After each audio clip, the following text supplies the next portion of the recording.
E o DC Notícias Web está de volta agora para falar sobre dengue. O município de Foz do Iguaçu decretou situação de emergência e nós vamos conversar sobre esse assunto com a secretária municipal de saúde, Rosemary da Rosa. Muito obrigada, secretária, por participar do DC Notícias. Eu que agradeço o espaço e a secretaria, nós estamos à disposição. Secretária, a dengue preocupa porque estamos numa epidemia da doença. Isso. E o município decretou o estado de emergência, situação de emergência. O que acontece a partir de agora? Então, ele facilita algumas ações nossas do município. Por exemplo, as equipes que trabalham no campo. Hoje, já foi no decreto saiu que as pessoas tinham um prazo para poder limpar seu terreno, seu quintal, manter limpo, que é onde é o maior criadouro do mosquito Aedes, está dentro dos domicílios, né? A partir dali, esse cidadão, né, que não fez isso, ele passa também a ser multado, né? E também permite, por exemplo, a gente tem uma equipe já treinada que pode estar adentrando alguns imóveis fechados ou às vezes abandonados, onde que pode ter o criadouro do Aedes, que pode estar comprometendo um bairro, uma comunidade. Então, eles têm essa flexibilidade para poder estar adentrando esses espaços que pode ter o criadouro do Aedes aegypti. Secretária, como que o município está lidando com a situação da dengue nos bairros? Tem agentes de endemia visitando, percorrendo as casas, orientando as pessoas? Sim, a gente faz esse trabalho permanente, o ano todo, né? Mas agora, nesse momento, a gente está enfatizando nas regiões onde que tem a maior concentração de casos e a maior concentração do Aedes, né? Então, a gente tem feito em algumas regiões centrado mais energia. Além da Secretaria de Saúde, a gente também tem outras secretarias que estão trabalhando em conjunto. Até tem momentos que a gente fez uma ação coletiva, que em todas as secretarias da Prefeitura, nós fizemos uma ação conjunta, né? Mas assim, no dia a dia, a gente tem a Secretaria de Obras, Secretaria do Meio Ambiente, Secretaria da Fazenda, o pessoal, não só o agente comunitário de saúde, o agente de endemia de saúde, que está nas casas todos os dias, orientando e alertando as pessoas com relação à situação delicada que a gente está em relação à dengue. Quando o agente de endemias, ele encontra um foco do mosquito, essa pessoa é multada ou ela é só orientada no primeiro momento? Ela é orientada no primeiro momento. Agora, se ela começa a ser reincidente, né, ela passa a ser também monitorada. Tem uma equipe também da vigilância sanitária que também passa a acompanhar aqueles casos mais delicados e mais graves. Daí sim, gera um processo, inclusive administrativo, e pode gerar uma multa. A Receita Federal, ela doou alguns drones para ajudar nesse combate da doença, dos focos de mosquito. Eles já estão funcionando? Isso, a gente já trabalha há um tempo com drones, tem algumas secretarias que já trabalham e ajudam nós a monitorar alguns espaços que às vezes a gente não tem pela olhar terrestre, né, vamos pensar assim, a gente não consegue perceber. Mas os drones nos ajudam sim no nosso trabalho do dia a dia. Mas esses da Receita ainda não entraram em funcionamento? A gente já trabalha com drones e esses da Receita Federal já vão fazer parte desse trabalho. Ah, entendi. Quantas pessoas estão sendo atendidas por dengue nos hospitais? A senhora tem esse levantamento? Hoje a gente tem no Hospital Municipal já 27 leitos para dengue e a gente está ampliando para mais 42 leitos para dengue. E além disso, a gente tem as unidades de pronto atendimento e as unidades básicas de saúde. Então, a gente viu que tem aumentando muito a procura de pessoas com sintomas da dengue. Então, sempre a orientação nossa é que ela procure uma unidade básica de saúde, que é a nossa porta de entrada da rede, né? Se é um caso que requer um acompanhamento mais periódico, digamos, dia a dia, a equipe da atenção primária tem condições técnicas de avaliar esse paciente e fazer os encaminhamentos adequados. Hoje a gente tem a unidade da SAMEC, né, a unidade 24 horas SAMEC, e a Padre Ítalo, que a gente também faz o monitoramento da dengue B. O que é a dengue B? A dengue B geralmente são pessoas que podem chegar a agravar o quadro. Então a gente faz um monitoramento diário, justamente para ver se aquela pessoa está chegando a agravar, melhorar a parte da hidratação. Daí não é só hidratação via oral, pode ser endovenosa, dependendo da avaliação do técnico. E aí eles monitoram esse paciente justamente para não complicar. E nessas duas unidades foram divididas as cidades em duas partes. Isso. Uma parte é a SAMEC que atende, a outra é a Padre Ítalo. Isso. As pessoas que moram na região do Nordeste, que é aquela região de Três Lagoas, São João, né, Transbandeiras, as pessoas que moram na região da Vila A, Vila C, Cidade Nova, Porto Belo, essas a gente orienta quando daí a unidade de saúde vai fazer o encaminhamento para a SAMEC. As pessoas que moram na região do Morumbi, lá, Jardim São Paulo, Campos do Iguaçu, a região do Centro e a região Sul, que é a região do Porto Meira, a orientação que vá para a Padre Ítalo.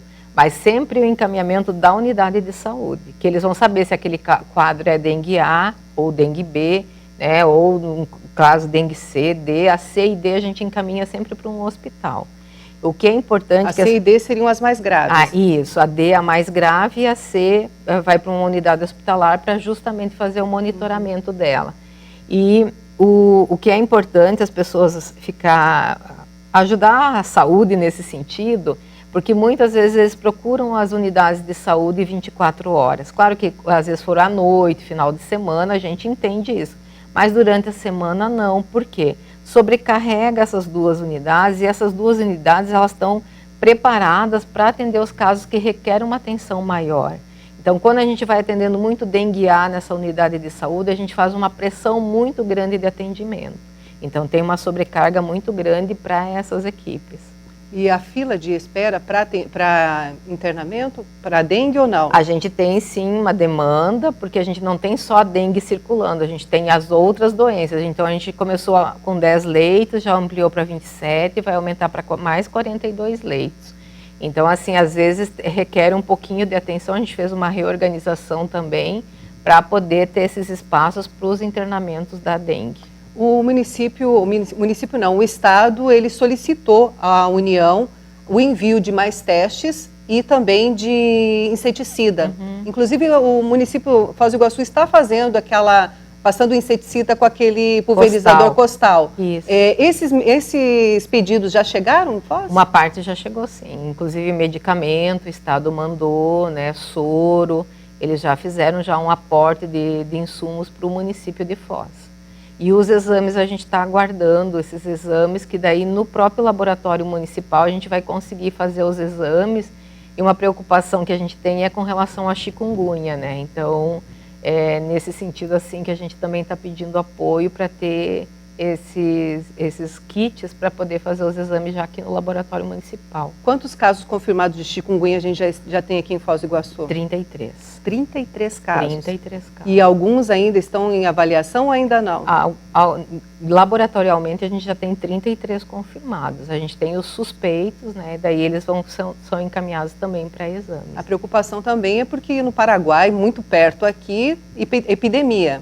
Sim. Então, o que o município está fazendo para evitar que a chikungunya se transforme numa epidemia também? Então, justamente que o mesmo vetor da dengue é o vetor da chikungunya, né? Então, assim, é uma grande preocupação nossa, e aí é importante que a população seja parceira, né? No sentido, assim, de cada um olhar seu imóvel, para poder todo dia, umas 2 vezes, 3 vezes por semana, fazer uma rodada no seu quintal. Por exemplo, na minha casa, esses dias teve um vento e deslocou uma telha. Então, ali teve um acúmulo de água. Então, quando você fica atento a isso, você percebe que pode ter um espaço que possa estar tendo água. Então, a gente precisa estar revisando o nosso quintal, a nossa casa, quase que diariamente. E são soluções tão simples, né? Que é você não deixar água parada, até mesmo no compartimento atrás da geladeira, sempre tem aquele compartimento que fica com um pouquinho de água, coloca um paninho ali e resolve a situação e evita, né, problemas maiores. Isso, em alguns locais você pode colocar cloro, por exemplo, alguns ralos, manter fechado. Então, são medidas simples que a gente pode estar fazendo no nosso domicílio que justamente evita essa proliferação do Aedes. Ou a parte da coleta do lixo, né, sempre bem ensacadinho, bem armazenado. Hoje a gente tem uma ótima rede de coleta de lixo, tanto o reciclado quanto não. Então a gente poder organizar isso e fazer parte, né, esse controle ambiental vai também nos ajudar a controlar o Aedes. E o município tem atendido muitos paraguaios com esses sintomas, até mesmo de chikungunya, além de dengue? Sim, inclusive teve um laboratório da rede privada que eles já detectaram mais de 107 casos de não residentes de Foz do Iguaçu de chikungunya. Então eles fazem os exames, então assim, o chikungunya ele chegou, né, e é algo que nos preocupa bastante em relação não só ao manejo, como uma doença que a tendência dela, em muitos casos, tem a dor mais até acentuada que a da dengue, muita dor articular, tem pessoas que demoram um tempo, tem pessoas que cronificam essa doença, então isso é algo que nos preocupa. E a parte da incapacidade também, às vezes é temporária, às vezes pode se estender por mais tempo. Então, há diferença de sintomas da dengue para chikungunya? Eles têm os sintomas parecidos, mas a dor articular ela é muito mais acentuada no chikungunya.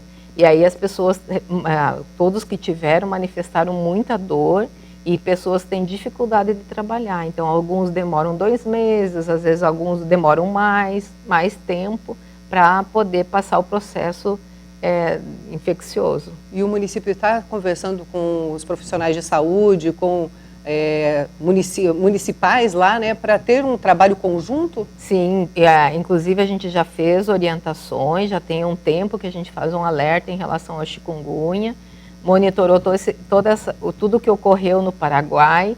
Recentemente a gente também teve um apoiador da OPAS que veio dar um treinamento para a nossa equipe, então a gente teve mais de 300 pessoas orientadas com relação ao chikungunya, o manejo, ficar com um olhar atento à sintomatologia, fazer um diagnóstico diferenciado de dengue e chikungunya. Isso tem ajudado nós bastante também nesse diferencial. A senhora acredita que as pessoas ainda, falta informação ainda para as pessoas no cuidado com a casa para evitar focos do mosquito?